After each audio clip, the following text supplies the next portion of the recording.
just as we were sitting here meditating, the sun came out, all the clouds lifted, and it was all blue sky, and now it's all gradually clouding over again. But it just doesn't it feel like spring is springing? We go for the walk by the river, and the buds well, they're not opening, but they're there, aren't they, on the trees and the bushes? And yeah, my fuchsias are starting to bud. So I love this time of year. So we're going to start with our traditional way. We've got a traditional Easter service for you today, Easter flower service. We're going to sing Surely the Presence and use it to help us get centred and quiet and still and sense of coming together as a group this afternoon.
Service together. Let's start by saying our opening affirmation together that's in the programme.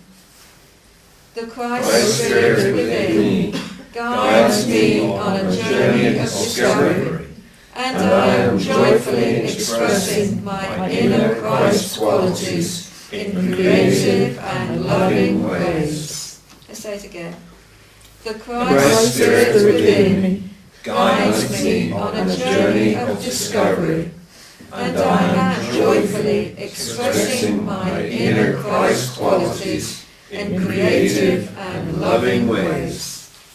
So let's just take a moment to hold that knowing we joyfully, lovingly come together this afternoon. You'll notice the theme of I am in the service. I am is the name of God in us and through us. And so we recognise the I am, the Christ, as our truth, as the presence in us that brought us here this afternoon, as the presence in us that lifts our voices joyfully in song and in prayer.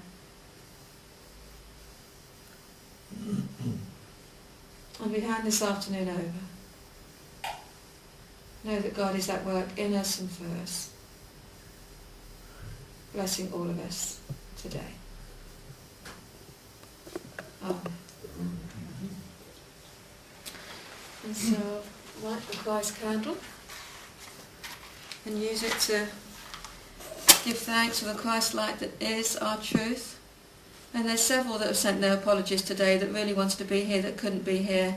So light it for them as well, knowing that they truly are with us in heart and mind, if not in body. Oh, after the tambourines, that's for later.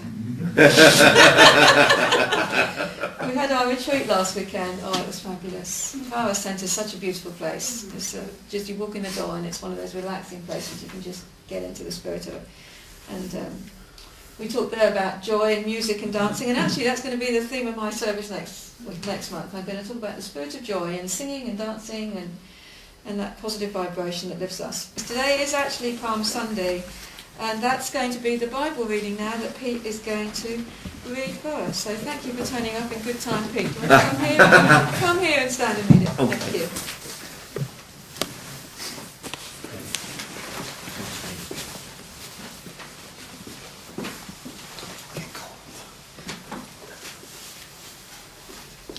Well, folks, today we have a reading from the 12th chapter of the Gospel of John, beginning the 12th verse. The next day, the great crowd that had come from the festival heard that Jesus was on his way to Jerusalem. They took palm branches and went out to meet him, shouting, "Hosanna! Blessed is he who comes in the name of the Lord. Blessed is the King of Israel." Jesus found a young donkey and sat on it, as was written, "Do not be afraid, daughter of Zion. See your king coming, seated on a donkey's colt." At first, the disciples did not understand all this. It was only after Jesus was glorified that they realized these things had been written about him, and that these things had been done to him. Now the crowd was with him, and he was called Lazarus from the tomb and raised him from the dead, continued to spread the word. Many people, because they had heard that he had performed this sign, went out to meet him. So the Pharisees said to one another, "See, this is getting us nowhere. Look how the whole world has gone after him." So ends the reading. Thank you.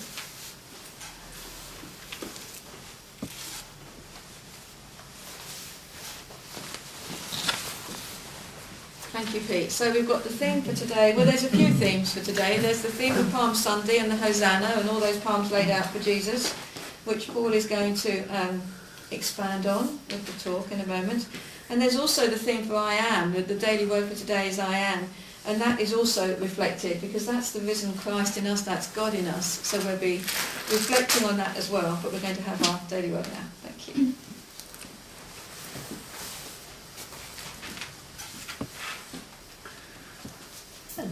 Howdy. So the daily word today is, all that God is, I am. Let's say that together. All that God is, I am. I know it seems a bit simplistic, but would you just hold up your two fingers? Well, it doesn't say that this is our relationship to God. It says this is our relationship to God. One, we are the same. That's what this meditation is about. Really, it's so easy to think of God as something different, something to whom we go for help. We are that I am. So in the book of Exodus, Moses learns God's true name, and it's I am. So God's name is the same as your name and my name. We have the same name because we are the same.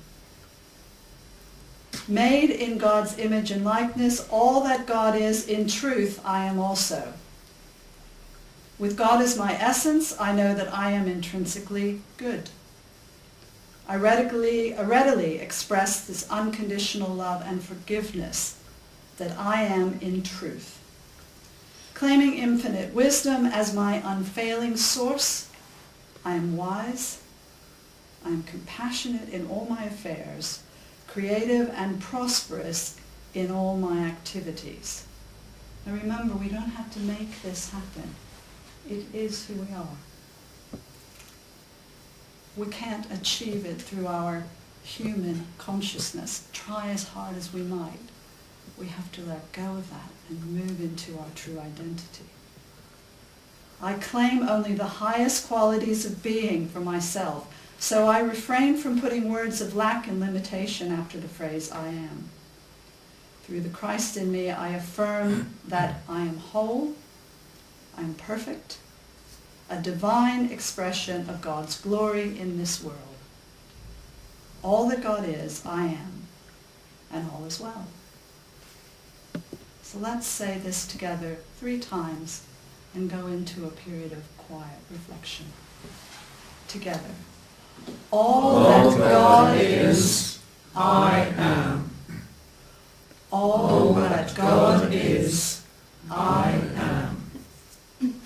All that God is, I am.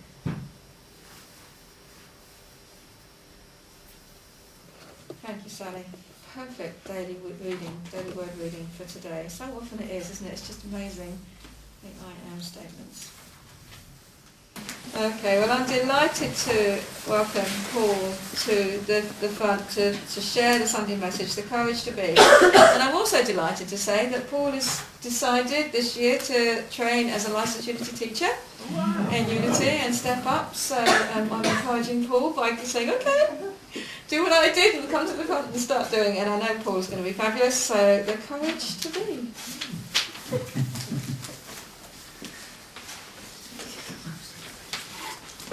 I'm more used to sort of pitching to great hordes of fellow professionals about subjects I know a lot about, so this is interesting.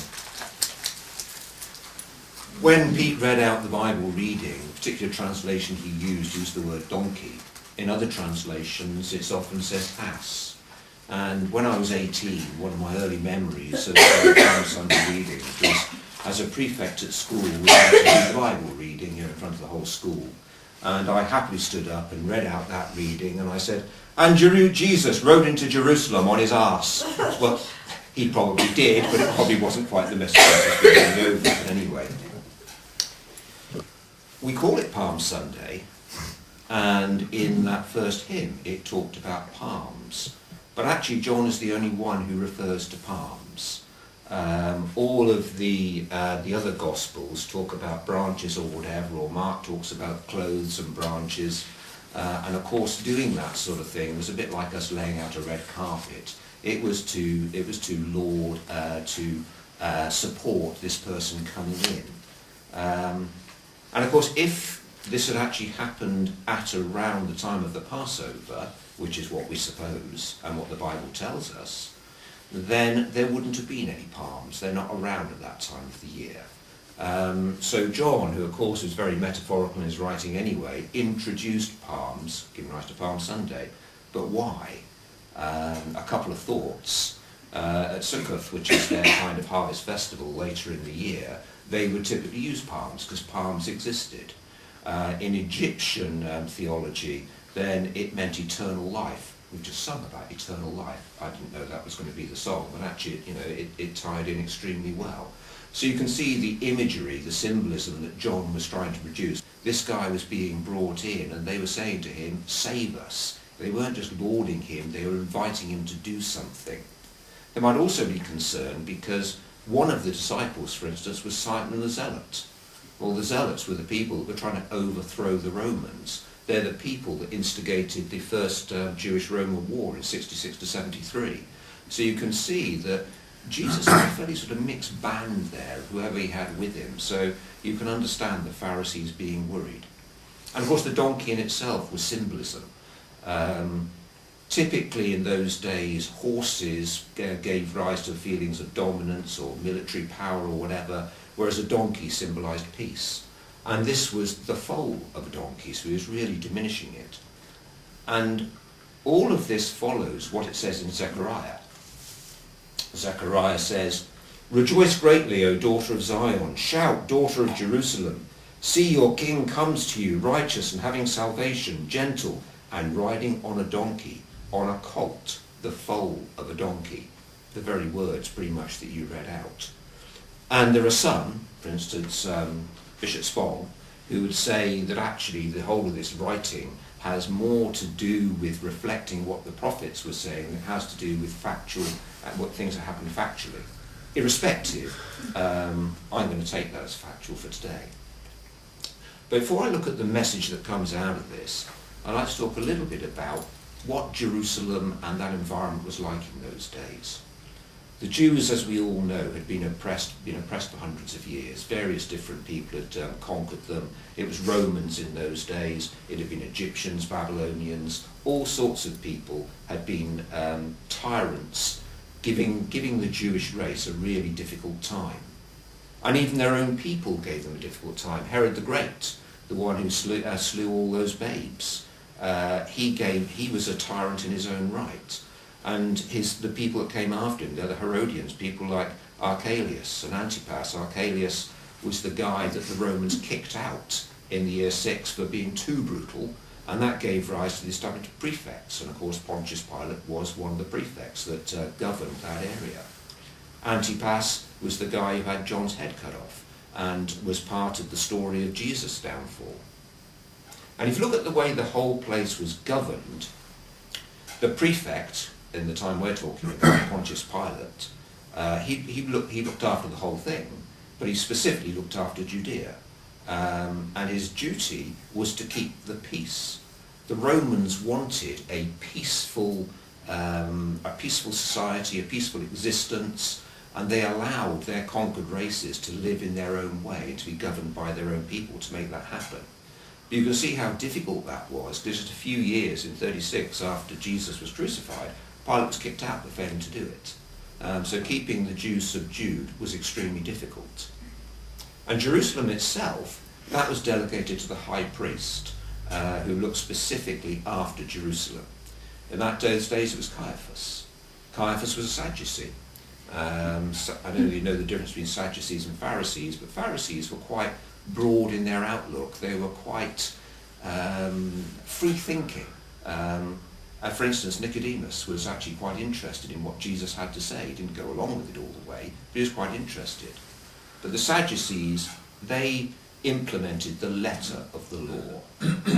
And they were also, interestingly, they worked very closely with the Romans. They wanted to have a peaceful society. They wanted their society to go on. To them, following their law was more important than whether their people were free or not. So within that context, let's imagine Palm Sunday in Jerusalem. Coming in from your side, the west, from Caesarea, you've got Pontius Pilate with his legionaries behind him, all with their banners in the wind, probably on a horse, on a big charger. At the same time, from the east, you've got Jesus coming in on a donkey, coming in with people shouting, "Save us." And in the middle, you've got Caiaphas. What was Caiaphas to do? Now, I don't want to make this a talk about Caiaphas, but he was there trying to keep the peace. He knew that he was under the scrutiny of the Romans, so he knew he was going to have to do something about this. He had said, as it tells us in the Bible, that it would be better for one man to die than for the people to be oppressed by the Romans. And eventually, as we know, the situation it was so volatile that it led to that war in 66 to 73, with the downfall of the temple, with the mass suicide of the Jews in Masada. So this was a very volatile situation. And the reason for pointing all of that out is that Jesus knew this. He knew what he was doing. He went into Jerusalem knowing that he was going to cause trouble. While he was in Galilee, he was fairly safe.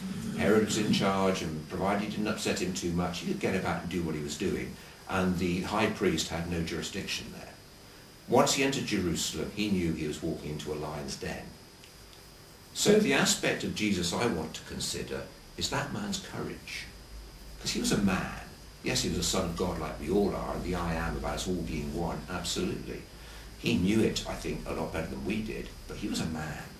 And he demonstrated phenomenal courage, I think, in going into Jerusalem knowing what was likely to happen.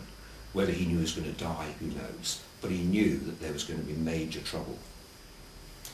So let's think about courage. It derives from the word cor, the Latin meaning heart, and French cœur, things like cœur de lion and sacre-cœur that we're all familiar with. And I looked at some definitions, and the earliest definition I could find of courage, which dates from about the 17th century, was spirit. I think most of us think about courage as being brave, but I think there's a lot more to it than that. There's also definitions that talk about the quality of mind, facing danger without fear, the thing we're more familiar with, moral strength. There are a lot of different things there. And I recently wrote a paper for Tom Thorpe, talking about setting courage in the context of the 12 powers that I'll come back to. And I wanted to have a definition to work with And when I started doing some reading around the subject, I looked at a book by Paul Tillich, who was a great theologian in the sort of second half of the 20th century. Very difficult man to read. And he had a book called The Courage to Be, which is why this talk's called The Courage to Be. In a whole book, he failed to come up with a definition of courage. Plato failed to come up with a definition of courage. Socrates failed to come up with a definition of courage. No one's been able to define it. I put one together that sort of, that put together the various dictionary definitions that I could find. And I decided to call it that quality of mind that produces the spirit or moral strength to face danger, which was fine in terms of a utilitarian definition to write the paper I was writing, but it kind of didn't still capture the sort of the spirit of the thing. And Spong wrote in his book that looked at John's Gospel as a whole, we must cultivate an image, a public persona, but we never find the courage to be who we are.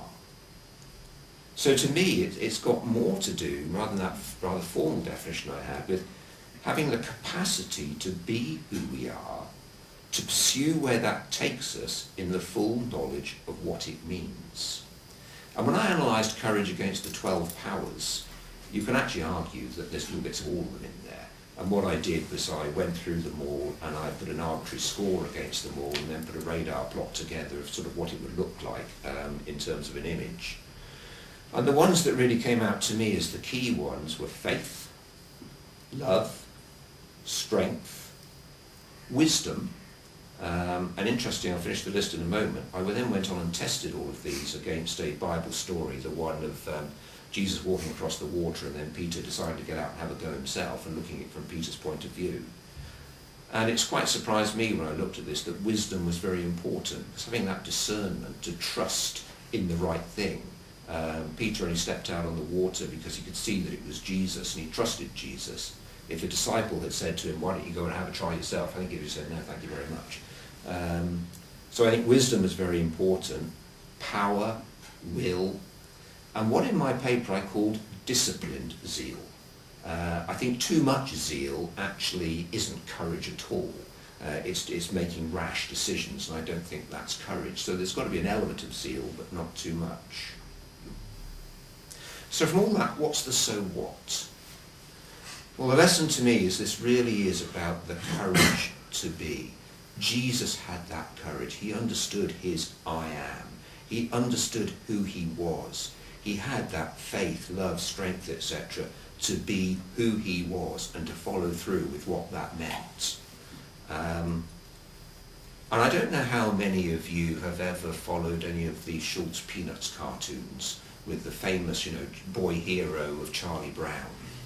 And apart from always wanting to kick the football, which Lucy kept on stealing away, the thing in his background was he wanted the red-haired girl.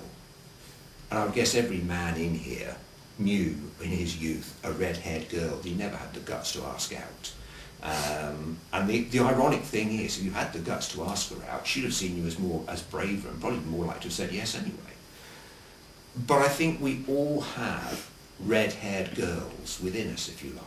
The things that we wanted to do, the things we wanted to be, the things we dream of in those Walter Mitty moments, they're all there that we never quite get to grips with because of that doubt, that lack of courage. And I think what Jesus did in going into Jerusalem on that Palm Sunday was demonstrate that inner strength, that real faith, that real courage. So that to me is the message of Palm Sunday. Yes, it was a triumphal entry, but you can always read that as a story and think it was a nice story. But the real core of that was that man's courage. And I'd quite like, if I may, just to finish with a very short affirmation. This will be, with God I have all the courage I will ever need. With God I have all the courage I will ever need. Thank you. Thank you, Paul. It's the first time I've heard Palm Sunday come alive in such a way. I could imagine myself there, and feel it kind of really. That's really fabulous, thank you. And it kind of inspires me to think, what's mine to do? You know, how can I live my I am? What is it in all of us that is calling us higher to be who we really are, to let our light shine, and to step forward with that faith and that strength and that wisdom and the will and the understanding and the love. So, and that's for each of us to know for ourselves. That's not for only one person to tell us. Nobody can tell us what's ours to be and do, except unity inspires us to know for ourselves that it is in us, that the I am, the courage to be, is here in our hearts. I kind of think of the lion, in The Lion, the Witch and the Wardrobe, you know, and that courage to be. And even though I'm bumbling around a bit and not sure I can do it, I'm stepping forward with that faith that what I need to do it is in me. God is in me. So thank you, Paul. And something to take away with, I think. What is ours to do? How can we be who we are? To live our I am.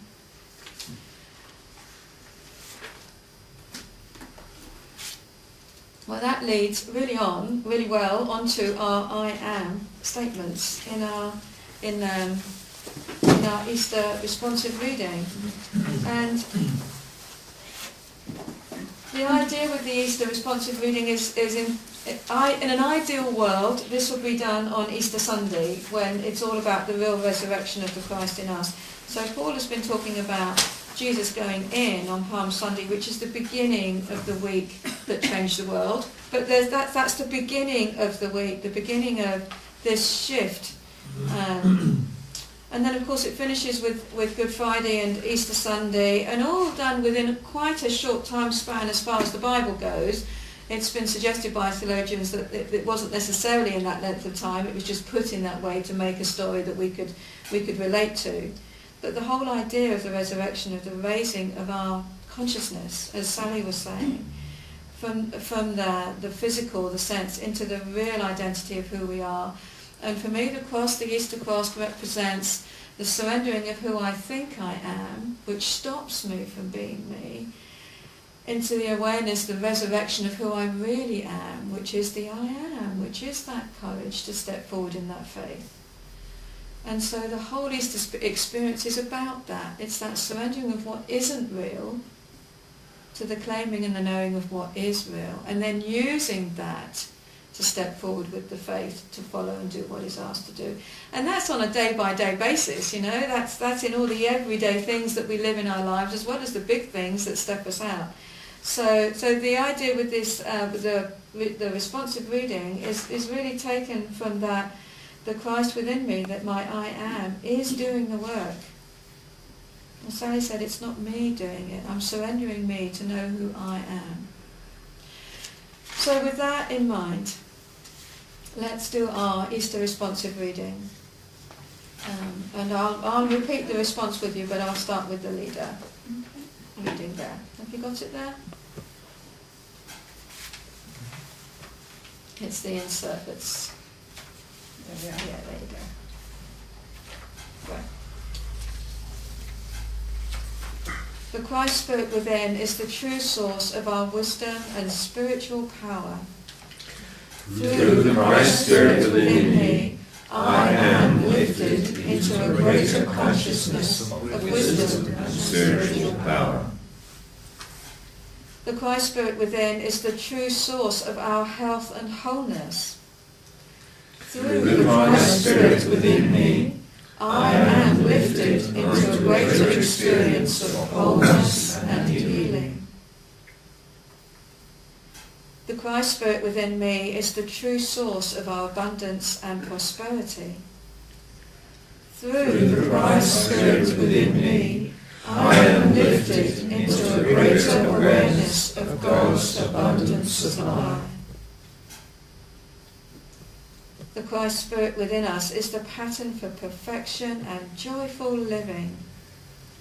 Through the Christ Spirit within me, I am lifted into the knowing of my perfection in mind, body and affairs. I am made whole. So I invite you you just to take a moment to close your eyes and to acknowledge that we are being lifted up. That as we surrender all that we are not, we are lifted into the knowing of who we are, who I am.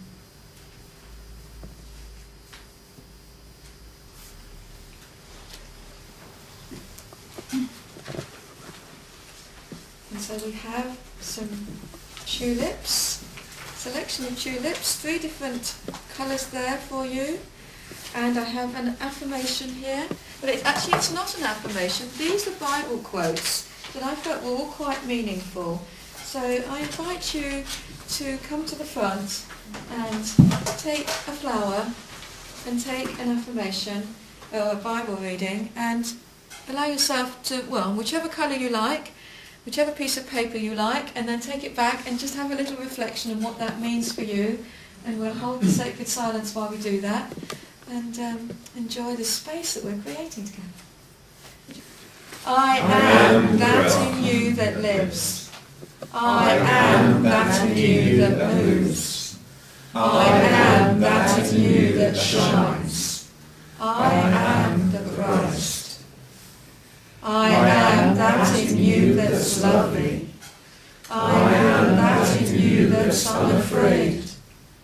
I am that in you that's enduring. I am the Christ. I am that in you that's divine. I am that in you that's holy. I am that in you that is God. I am the Christ.